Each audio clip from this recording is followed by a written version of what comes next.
بسم اللہ الرحمن الرحیم وبہ نستعین انہ خیر ناصر و معین وصلی اللہ علی محمد و اہل بیتہ الطیبین الطاہرین۔ اب الحمدللہ بحث ہماری تعارض کے بارے میں تھی۔ تعارض مستقر کی صورت میں قاعدہ اولیہ یہ ہے کہ تساقط ہے، اور قاعدہ ثانوی کے بارے میں گفتگو کر رہے تھے کہ شارع مقدس نے اس مورد میں ہمارے لیے کوئی وظیفہ، کوئی ذمہ داری معین فرمائی ہے یا نہیں۔ عرض ہوا کہ قاعدہ ثانویہ کے بارے میں گفتگو دو مقامات پر ہے۔ ایک مرتبہ ایسی دو روایتیں ہیں کہ جو متکافئان ہیں، بالکل برابر ہیں، کسی روایت کو دوسری روایت پر کوئی ترجیح نہیں ہے۔ دوسری مرتبہ ان دو روایات کے بارے میں گفتگو ہے کہ جن میں ایک روایت کو دوسری روایت پر ترجیح ہے۔ پہلے مورد میں کہ جب دونوں خبروں میں تکافؤ ہو، یعنی دونوں برابر ہوں، وہاں پر جو روایات سے سمجھ میں آتا ہے وہ تخییر ہے، یعنی موسع علیک، آپ آزاد ہیں جس پر عمل کرنا چاہیں۔ پھر عرض ہوا کہ اس تخییر سے بھی مراد تخییر بدوی ہے، ابتدائی ہے۔ دونوں میں سے کسی ایک کو جو آپ نے ابتدائی طور پر اختیار کیا تو اب آخر تک اسی پر قائم رہنا ہے۔ اب ایسے نہیں ہو سکتا کہ آپ اس کو چھوڑ کر دوسری مرتبہ پھر دوسری روایت کو لیں، نہ، اس صورت میں مخالفت ہوتی ہے۔ مصنف فرماتے ہیں ان روایات تخییر کے مقابلے میں کچھ روایات ہیں جو توقف کی بات کرتی ہیں، یعنی ان روایات میں ہے کہ اگر آپ کے پاس دو متعارض خبریں آ جائیں اور کسی کو کسی پر ترجیح نہ ہو تو امام علیہ السلام فرماتے ہیں توقف کرو یہاں تک کہ تم حجت خدا سے ملاقات کرو، یا ایسے بندے سے ملاقات کرو جو آپ کو بتائے کہ ان میں حجت کون سی ہے اور غیر حجت کون سی ہے۔ تو اب یہاں پر توقف کی بات ہے، ان روایات کو کیا کریں گے؟ استاد سبحانی فرماتے ہیں کہ ان روایات توقف سے جو سمجھ میں آتا ہے، ان کو ہم حمل کریں گے اس صورت پر جب انسان متمکن ہو، اس کے اندر یہ صلاحیت ہو اور ایسا ماحول ہو کہ حجت خدا سے ملاقات کر سکتا ہے۔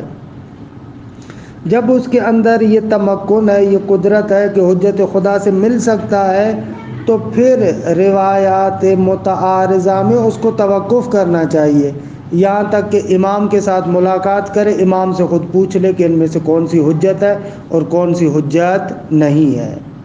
بس روایات توقف ناظر ہیں تمکن کی صورت میں کہ آپ امام سے مل سکتے ہیں۔ اگر آپ امام سے نہیں مل سکتے تو اس صورت میں وہی تخییر کی بات ہوگی۔ ما ہوا مرجع الروایات الامرۃ بالتوقف، فرماتے ہیں ان روایات کی بازگشت کہاں ہوگی جو امر کرتی ہیں کہ آپ کو توقف کرنا چاہیے، رکنا چاہیے۔ ہناک روایات تأمر بالتوقف والصبر الی لقاء الامام، کچھ روایات ہیں جو ہمیں امر کرتی ہیں کہ آپ توقف کریں، صبر کریں یہاں تک کہ امام سے ملاقات ہو۔ او من یخبر بحقیقت الحال، یا اگر امام سے ملاقات نہیں ہوتی تو کسی ایسے بندے سے ملاقات ہو جو آپ کو حقیقت سے باخبر کرے۔ من بطانۃ علومہم، اہل بیت اطہار کے جو علوم باطنہ ہیں ان سے آپ کو آشنا کریں۔ بطانہ کسرہ کے ساتھ باطن کے معنی میں ہے، یعنی ان کے خاص شاگرد جو ائمہ سے بہت زیادہ مرتبط ہیں، آپ کو بتا سکتے ہیں کہ کون سی حجت ہے کون سی حجت نہیں ہے۔ وَمَعَهَا كَيْفَ يَكُونُ التَّكْلِيفُ هُوَ التَّخْيِيرُ بَيْنَ الْخَبَرَيْنِ الْمُخْتَلِفَيْنِ۔ بھئی جب یہ روایات توقف ہیں تو اس صورت میں پھر آپ کی ذمہ داری اور تکلیف فقط تخییر کیسے ہو سکتی ہے کہ آپ کہیں کہ دو مختلف خبریں ہیں ان کے درمیان آپ کو تخییر ہے؟ نہ، ایسے تو نہیں کہا جا سکتا۔ مثلا رول کلینی، مروم کلینی سند صحیح کے ساتھ روایت نقل کرتے ان سماعت بن مہران سے، ان ابی عبداللہ علیہ السلام، امام صادق علیہ السلام سے روایت ہے۔ سماع کہتا ہے کہ قال سألتہ ان رجل، میں نے سوال کیا اس شخص کے بارے میں کہ اختلف علیہ رجلان من اہل دینہ فی امر، کہ اس کے سامنے دو راوی آتے ہیں اسی کے دین کے ماننے والے ہیں، یعنی وہ شیعہ بندے آتے ہیں اور ایک امر کے اندر آ کر دو مختلف روایتیں بیان کرتے ہیں۔ کلاہما یروی ہے، دونوں روایت کرتے ہیں اس امر کے بارے میں۔ احدہما یأمر بأخذہ، ایک بندہ کہتا ہے کہ اس پر عمل کرنا چاہیے، والآخر ینہاہ عنہ، دوسرا بندہ اسے روکتا ہے۔ فکیف یصنع، اس تعارض کی حالت میں کیا کیا جائے؟ قال، یہاں پر امام علیہ السلام فرماتے ہیں یرجعہ، ہو کی ضمیر امر کی طرف جا رہی، ارجع الامر یعنی ای اخرہ، اس امر کو مؤخر کرے گا، پیچھے رکھے گا، پیچھے رکھے گا، درست ہے۔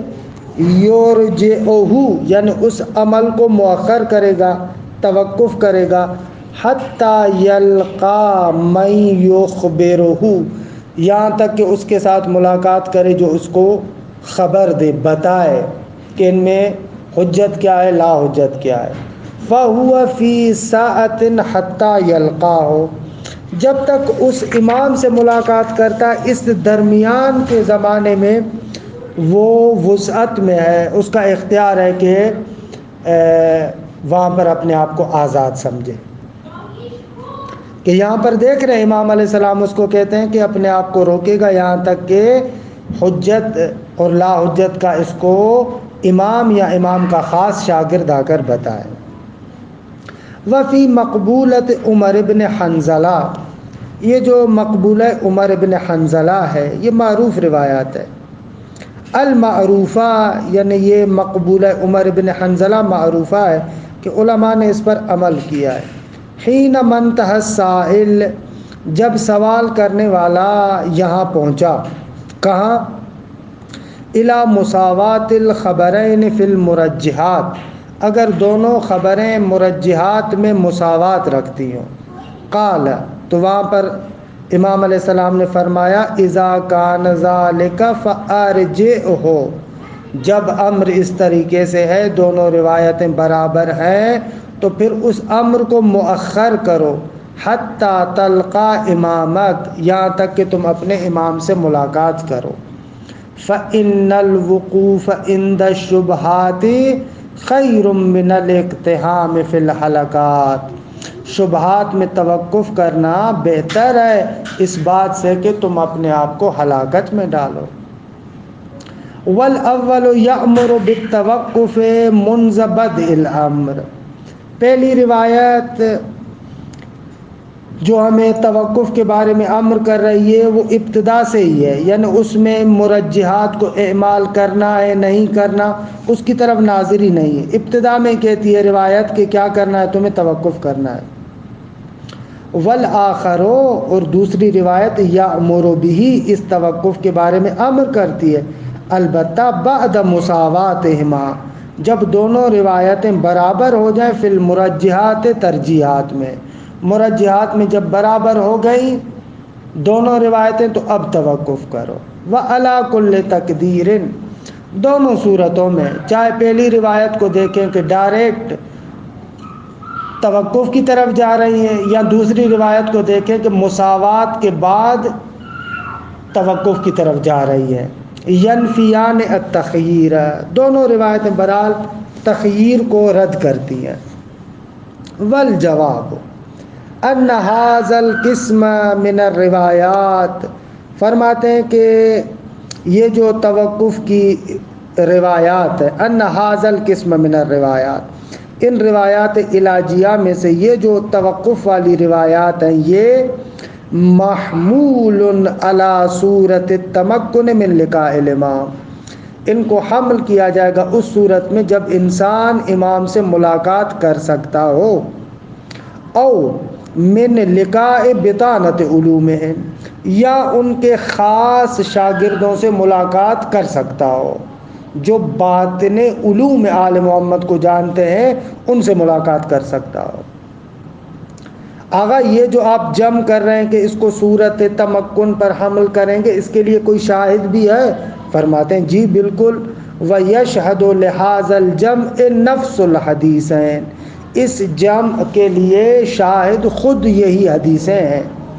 فَفِي الْأَوَّلِ، پہلی حدیث میں یہ تھا، يُرْجِعُهُ یعنی أَن يُؤَخِّرُهُ حَتَّى يَلْقَى مَن يُخْبِرُهُ، یہاں تک کہ اس سے ملاقات کرے جو اس کو خبر دے، بتائے آ کر۔ خوب اس کا مقصد یہ ہے کہ اسے مل سکتا ہے۔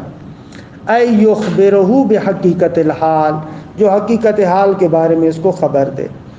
وَمَا هُوَ الصَّحِيحُ مِنَ الْخَبَرَيْنِ، اور اس کو بتائے کہ دونوں خبروں میں سے صحیح خبر کون سی ہے، بس مل سکتا ہے۔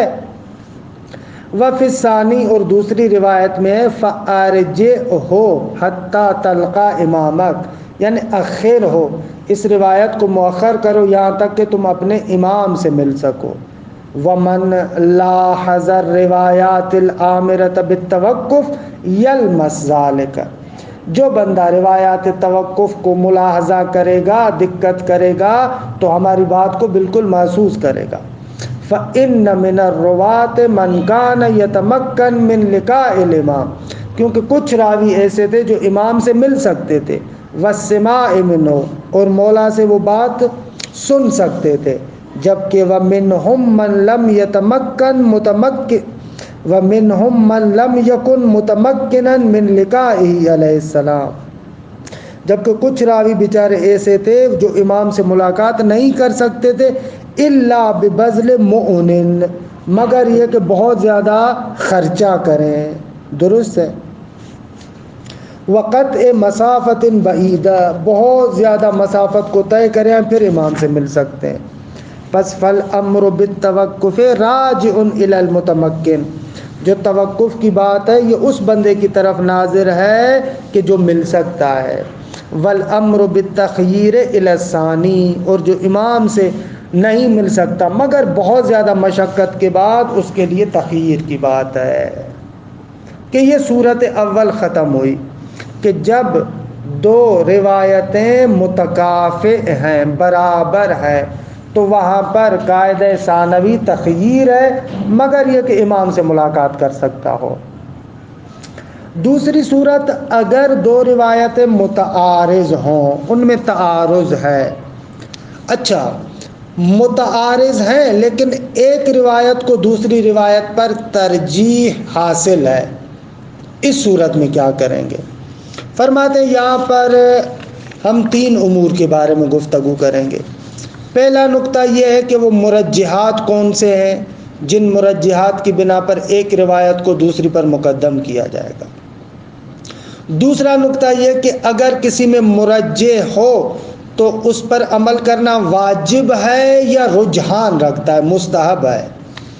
تیسرا یہ کہ مرجحات فقط وہی ہیں جو روایت میں بیان ہوئے ہیں، یا مرجحات میں ہم تعدی کر سکتے ہیں، روایات سے آگے بڑھ سکتے ہیں، کچھ اپنی طرف سے مرجحات کو بھی بڑھا سکتے ہیں۔ ان چیزوں کے بارے میں گفتگو ہوگی۔ الصورۃ الثانیۃ الخبران المتعارضان کے غیر المتکافئین، وہ دو روایتیں جو تعارض رکھتی ہیں لیکن برابر نہیں ہیں۔ اذا کان ہناک خبران، اگر ہمارے سامنے دو روایتیں ہوں، او اخبار متعارضۃ، یا دو کیوں چار متعارض روایتیں، کتنی بھی متعارض روایتیں ہوں، وَيَكُونُ لِأَحَدِهِمَا تَرْجِيحٌ عَلَى الْآخَرِ، اور دونوں میں سے ایک روایت دوسری پر ترجیح بھی رکھتی ہے، فَيَقَعُ الْكَلَامُ فِي الْأُمُورِ الثَّلَاثَةِ، تو اس صورت میں گفتگو 3 امور کے بارے میں ہے۔ امر اول التعرف علی هذه المرجحات، ان مرجحات کے بارے میں آشنائی کہ بھئی وہ مرجحات کون سے ہیں۔ هل الاخذ بذی المزیت واجب او راجح، بھئی جس میں مزیت اور مرجح ہے اس کو اخذ کرنا واجب ہے یا نہ فقط رجحان رکھتا ہے۔ 3 هل یقتصر علی المنصوص من المرجحات او یتعدی غیرہ، آیا مرجحات میں فقط انہی پر اکتفا کیا جائے گا جو منصوص ہیں، یعنی جو روایات میں وارد ہوئی ہیں، یا نہ منصوص سے آپ تعدی کر سکتے ہیں، دوسرے موارد کی طرف بھی جا سکتے ہیں۔ وَلْنَتَنَاوَلِ الْبَحْثَ فِي كُلِّ وَاحِدٍ مِّنْهَا، ہر ایک کے بارے میں انشاءاللہ ہمیں بحث کرنی چاہیے۔ اچھا، پہلی بات کہ وہ مرجحات کون سے ہیں۔ فرماتے ہیں کہ الامر الاول فی بیان المرجحات الخبریہ، خود وہ مرجحات خبریہ یعنی منصوصہ جو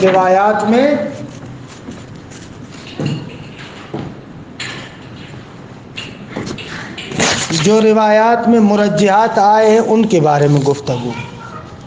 نستعرض فی ھذا الامر المرجحات الخبریہ، اس امر کے بارے میں ہم مرجحات خبریہ کو ذکر کرتے ہیں، جو ہمارے نزدیک مرجحات خبریہ ہے عندنا۔ او ما قیل انہا من المرجحات الخبریہ، یا نہ ہمارے نزدیک بے شک مرجح نہ ہو، یعنی مرجحات منصوصہ نہیں ہے لیکن ان کے بارے میں کہا گیا ہے کہ یہ بھی مرجحات میں، ان سب کو ذکر کرتے ہیں۔ وہی امور، وہ چند امر ہیں۔ پہلا امر کیا، الترجیح بصفات الراوی، اگر مرجحات میں سے ایک یہ ہے کہ خود راوی کی صفات کو دیکھیں، جو زیادہ عادل ہے، جو زیادہ فقیہ ہے، جو زیادہ صادق ہے، جو زیادہ متقی ہے، اس کی روایت کو آپ قبول کریں۔ الترجیح بصفات الراوی، اگر 2 متعارض روایات ہیں تو دونوں روایات کے راوی کو دیکھیں، پھر ان راوی کی صفات کا موازنہ کرائیں، جس کے اندر یہ والی صفتیں زیادہ ہوں اس کی خبر کو قبول کریں۔ قد ورد الترجیح بصفات الراوی مثل الاعدلیہ، صفات راوی مثلا جیسے ایک بندہ کیا ہے، زیادہ عادل ہے، اب عدلیت کے ذریعے سے آپ ترجیح دے سکتے ہیں۔ اچھا، عدلیت سے مراد یہ ہے کہ جو گناہ سے بچنے میں بہت زیادہ قوی ہے، یعنی حرام کاموں سے تحرز زیادہ کرتا ہے، اس کو عدل کہیں گے۔ والافقہیہ، یا کتاب و سنت سے استنباط کرنے میں زیادہ قوی ہے، وہ افقہ ہو جائے گا۔ والاصدقیہ، یعنی وہ راوی کہ جس کی خبر واقع کے زیادہ نزدیک ہے۔ اورعیہ، یعنی وہ بندہ جو شبہات سے اپنے آپ کو بچانے میں زیادہ مہارت رکھتا ہے، شبہات سے اپنے آپ کو بچاتا ہے۔ یہ صفات فی غیر واحد من الروایات، بہت ساری روایات علاجیہ میں ذکر ہوئی ہیں، التی نذکر بعضها، کہ ان بعض روایات کو ہم یہاں پر ذکر کرتے ہیں۔ پہلی روایت روى الکلینی بسند صحیح عن عمر بن حنظلہ، فرماتے ہیں کہ پہلی روایت یہ وہی ہے، مقبول عمر بن حنظلہ۔ عزیزہ، میں نے پہلے بھی بتایا تھا اس روایت کو مقبول عمر بن حنظلہ اس لیے کہتے ہیں کہ اصحاب نے، علماء نے اس کو قبول کیا ہے، اگرچہ خصوصیت سے عمر بن حنظلہ کے بارے میں توثیق کتب رجالی میں وارد نہیں ہوئی، لیکن علماء نے اس روایت کو قبول کیا ہے۔ اچھا، یہ کیا روایت ہے؟ قال، ابن حنظلہ کہتا ہے، سألت ابا عبداللہ علیہ السلام عن رجلین، میں نے امام صادق علیہ السلام سے سوال کیا ان 2 شخصوں کے بارے میں، من اصحابنا، جو خود ہمارے اصحاب میں سے یعنی شیعہ ہیں، بینہما منازعۃ فی دین، کہ جن کے درمیان جھگڑا ہو گیا ہے دین کے بارے میں، او میراث، یا میراث میں جھگڑا ہوا ہے، فتحاکما الی السلطان، پھر یہ لوگ اپنے معاملے کو سلطان کی طرف لے کر گئے، سلطان یعنی وہی ظالم حکمران، وَإِلَى الْقُضَاةِ، اور جو غیر عادل قاضی ہیں انہی حکام کی طرف سے، جو قاضی مشخص ہے ان کی طرف لے کر گئے۔ اَيَحِلُّ ذَلِكَ، کیا مولا یہ درست ہے، جائز ہے کہ اس ظالم سلطان یا اس کی طرف سے معین شدہ قاضی کی طرف معاملہ لے کر جائیں؟ قال، امام علیہ السلام نے فرمایا، من تحاکم الیہم فی حق، اگر کوئی بندہ ان کی طرف اپنا معاملہ لے کر جائے، فیصلہ لے کر جائے، فی حق، اس حق کے بارے میں کہ جس کا یہ ادعا کرتا ہے کہ میرا ہے، او باطل، یا ایک ایسے امر میں معاملہ لے کر گیا ہے کہ جس کا یہ مدعی مستحق نہیں ہے، فَإِنَّمَا تَحَاكَمَ إِلَى الطَّاغُوتِ، یہ بندہ جو فیصلہ لے کر گیا ہے حقیقت میں طاغوت کی طرف فیصلہ لے کر گیا ہے۔ طاغوت وہی جو اپنے حد سے نکلا ہوا ہے۔ وَمَا يَحْكُمُ لَهُ، اور جو طاغوت اس کے لیے حکم کرتا ہے، فَإِنَّمَا يَأْخُذُ سُحْتًا، تو اس صورت میں اس طاغوت کے مطابق جو فیصلہ ہوا اور اس کو وہ معاملے، اس فیصلے میں اس کو وہ چیز مل جاتی ہے تو در حقیقت یہ حرام چیز لے رہا ہے۔ وَإِنْ كَانَ حَقًّا ثَابِتًا لَهُ، اگرچہ وہ اس کا حق تھا لیکن اس ظالم کے کہنے پر اگر وہ چیز اس کو ملی ہے تو وہ حرام چیز ہے۔ کیوں؟ لِأَنَّهُ أَخَذَهُ بِحُكْمِ الطَّاغُوتِ، اس لیے کہ اس نے طاغوت کے حکم پر وہ لیا ہے۔ وَمَا أَمَرَ اللَّهُ أَن يُكْفَرَ بِهِ، اور اس کے حکم پر لیا ہے کہ جس کے کفران کا خدا نے حکم کیا ہے۔ قال اللہ تعالی، پروردگار عالم سورہ نساء میں فرماتا ہے، یریدون ان یتحاکموا الی الطاغوت وقد امروا ان یکفروا بہ، یہ لوگ ارادہ رکھتے ہیں کہ طاغوت کی طرف فیصلہ لے کر جائیں، حالانکہ یہ لوگ مأمور ہیں، ان کو امر کیا گیا ہے کہ طاغوت کا انکار کریں۔ کہ شان نزول بھی اس کا جالب ہے، زبیر کے بارے میں ہے۔ قلت فکیف یصنعان، مولا اگر طاغوت کی طرف بھی نہ لے کر جائیں تو کہاں جائیں؟ قال ینظران من کان منکم، کہ یہ لوگ دیکھیں گے جو تم میں سے، یعنی آل بیت کے ماننے والوں میں سے، ممن قد روا حدیثنا، وہ بندہ کہ جو ہماری روایات کو نقل کرتا ہے، والنظر فی حلالنا و حرامنا، اور ہمارے حلال اور حرام میں تأمل اور تفکر کرتا ہے۔ خب یہ نظر اجتہاد کے مساوی ہے نا، صرف نقل نہیں کرتا، ان میں تأمل بھی کرتا ہے، غور بھی کرتا ہے۔ وعرف احکامنا، اور ہمارے احکامات کو بھی جانتا ہے۔ فلیرضوا بحکما، اس کو اپنے لیے حاکم اور قاضی بناؤ۔ فإنی قد جعلتہ علیکم حاکما، بے شک میں نے اس کو تمہارے اوپر حاکم قرار دیا، یعنی جو ہماری روایات کو نقل کرتا ہے، ان میں تأمل کرتا ہے، ہمارے حلال و حرام کو جانتا ہے، اس کی بات ہے۔ فإذا حکم بحکمنا، اگر وہ یعنی جو ہماری روایات کو نقل کرتا ہے، جس کو میں نے قاضی قرار دیا ہے، اگر وہ کسی چیز کے بارے میں حکم کرے، فلم یقبل منہ، اور اس سے وہ حکم قبول نہ کیا جائے، اس سے وہ حکم قبول نہ کرے کوئی بندہ، فإنما استخف بحکم اللہ، بے شک اس نے اللہ کے حکم کو خفیف اور ہلکا سمجھا۔ وعلینا رد، اور اس بندے نے ہمیں رد کیا ہے۔ والراد علینا راد علی اللہ، جو ہمارے معین شدہ بندے کو رد کرتا ہے اس نے ہمیں رد کیا، جس نے ہمیں رد کیا اس نے اللہ کو رد کیا۔ وَهُوَ عَلَى حَدِّ الشِّرْكِ بِاللَّهِ، اور یہ خداوند متعال کے ساتھ شریک بنانے کے برابر ہے، کیونکہ خداوند متعال نے ہمیں اولو الامر قرار دیا ہے۔ ہم جب آپ کو حکم دیتے آپ اس کو نہ مانیں اور اپنی طرف سے کسی اور کی بات کو جا کر مانیں، تو یہاں پر آپ لوگوں نے شرک کا ارتکاب کیا ہے۔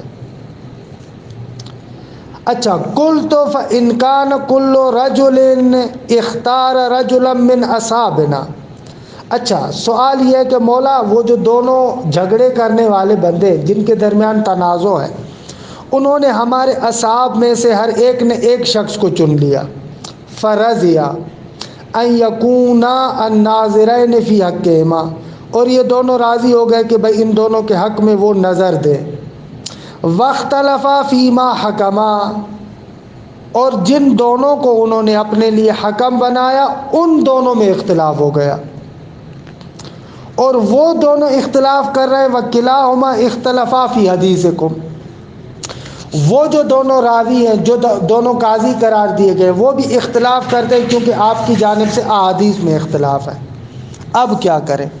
ایک روایت نقل کرتا ہے جو اس کے حق میں، دوسرا روایت نقل کرتا ہے جو دوسرے کے حق میں، اب کیا کریں؟ فقال، امام علیہ السلام نے فرمایا، الحکم ما حکم به اعدلہما، یہ شاہدی مثال ہے، تو حکم اسی کا ہوگا جو دونوں فیصلہ کرنے والوں میں زیادہ عادل ہے، وَأَفْقَهُهُمَا، جو دونوں میں زیادہ فقیہ ہے، وَأَصْدَقُهُمَا فِي الْحَدِيثِ، جس کی حدیث واقع کے زیادہ قریب ہے، وَأَوْرَعُهُمَا، جو دونوں میں زیادہ ورع با تقویٰ تر ہے، وَلَا يُلْتَفَتُ إِلَى مَا حَكَمَ بِهِ الْآخَرُ، اور جو دوسرا بندہ حکم کرتا ہے اس کی طرف التفات نہیں کریں گے۔ اب یہاں پر کیا کریں؟ یہ دیکھیں، آخری روایت کے ٹکڑے میں مولا نے مرجحات کو ذکر کیا، پس تعارض میں جو اعدل ہے، افقہ ہے، اصدق ہے، اورا ہے، اس کی بات کو مانا جائے گا۔ استاد سبحانی اس روایت میں کہتے ہیں کہ نہ، اس سے آپ استدلال نہیں کر سکتے، یہ مطلق تعارض کے بارے میں نہیں ہے، بلکہ یہ خصوصیت سے باب قضا کے بارے میں ہے، جو قضاوت کا مورد ہوتا ہے، فیصلے کا مورد ہوتا ہے، بالآخر ادھر ایک نہ ایک طرف فیصلہ کرنا پڑتا ہے، اس جگہ کے مرجحات امام نے بیان کی ہیں، نہ کہ ہر جگہ پر جہاں پر بھی روایات میں تعارض ہو آپ اس سے تمسک کریں۔ آغا فرماتے ہیں کہ یہ آپ لوگوں نے جو کیا ہے یہ درست نہیں ہے۔ خب ان ھذا القسم من الترجیح قد ورد فی غیر واحد من الروایات، آگا یہ جو ترجیحات ذکر ہوئی ہیں اس قسم کی، یہ بہت ساری روایات میں آئی ہیں، لیکن الجمیع راجع الی ترجیح حکم احد القاضیین علی حکم القاضی الآخر، لیکن تمام روایات رجوع کرتی ہیں اس بات کی طرف کہ دو قاضیوں میں سے ایک قاضی کے حکم کو ترجیح دی جائے دوسرے قاضی کے حکم پر، یعنی کتاب القضاء کے ساتھ مخصوص ہے، من المحتمل جدا، اور اس چیز کا بہت بڑا احتمال ہے کہ اختصاص الترجیح به لمورد الحکومہ، ترجیح کی جو بات ہے یہ فقط باب حکومت اور قضاء میں ہو، حتیٰ یرتفع النزاع، تاکہ یہ جھگڑا ختم ہو جائے، وتفصل الخصومہ، اور یہ جھگڑا بھی ختم ہو جائے، ولا دلیل علی التعدی منہ الی غیرہ، کوئی دلیل نہیں ہے کہ آپ آئیں اور ان ترجیحات کو کتاب القضاء سے دوسرے موارد میں بھی تعدی دیں، نہ، یہ قیاس ہوگا، فقط اسی کے ساتھ مخصوص ہیں۔ کیوں؟ لِأَنَّهُ، اس وجہ سے کہ لما کان ایقاف الواقعۃ وعدم صدور الحکم غیر خال من المفسدہ، امر الامام باعمال المرجحات حتیٰ یرتفع نزاع البین، فرماتے ہیں کہ کیونکہ قضاء کے مورد میں اس واقعے کو خالی نہیں چھوڑا جا سکتا، اس میں حکم صادر نہ کرنا لأنه لما كان ایقاف الواقعہ، اس واقعے کو روکنا اور اس میں حکم صادر نہ کرنا مفسدے سے خالی نہیں ہے، لہذا امام نے حکم دیا کہ آپ مرجحات پر عمل کریں حتیٰ یرتفع النزاع، یہاں تک کہ نزاع ختم ہو جائے۔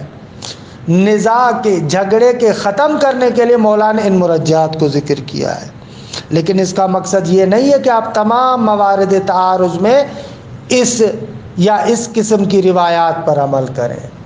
البتہ ایک اور روایت ہے کہ جو مطلق تعارض خبرین کے بارے میں ہے۔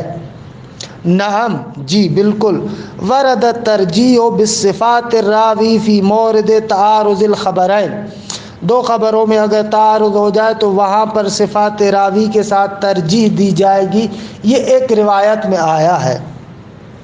فیما رواہ ابن ابی جمہور الاحصائی، کہ جس کو ابن ابی جمہور احصائی نے نقل کیا ہے، ان علامہ ہلی سے، مرفوعاً الی زرارہ، البتہ وہ روایت مرفوع ہے زرارہ کی طرف، یعنی بیچ میں سند کا ٹکڑا غائب ہے۔ لیکن روایت فاقدۃ للسند، کیونکہ روایت مرفوع ہے لہذا سند اس کی نہیں ہے۔ پہلے میں نے عرض کیا تھا مرفوع روایت اہل سنت کے یعنی مسلسل، اور ہمارے ہاں مرفوع روایت یعنی جس کی سند کٹی ہوئی ہے۔ یروی ابن ابی جمہور الاحصائی، اس کو ابن ابی جمہور الاحصائی نے نقل کیا ہے علامہ سے، انہوں نے زرارہ سے۔ ومثل هذا الحدیث لا يصح الاحتجاج به ابدا، اس قسم کی ضعیف روایت سے تو استدلال نہیں کیا جا سکتا۔ ولاجل ذلك لم نعتمد علیہا، اسی وجہ سے ہم نے اس روایت پر اعتماد نہیں کیا۔ وعلى ذلك ليس هنا دلیل صالح لوجوب الترجیح بصفات الراوی، بس اس بنا پر ہمارے پاس کوئی دلیل معتبر نہیں ہے کہ جو آ کر بیان کرے کہ صفات راوی کے ذریعے سے ترجیح ہوتی ہے۔ جو ترجیح کو معتبر روایتیں نقل کرتی ہیں وہ کتاب القضاء کے ساتھ مخصوص ہے، اور جس روایت میں عموم متعارضین کے لیے ترجیح کی بات آئی ہے وہ روایت سند کے لحاظ سے ضعیف ہے، لہذا ترجیح بالصفات ثابت نہیں ہوتی۔ اچھا، ایک اور ترجیح ہے کہ جو شہرت عملیہ کے ذریعے سے ہے، کہ انشاءاللہ اس کو کل بیان کریں گے،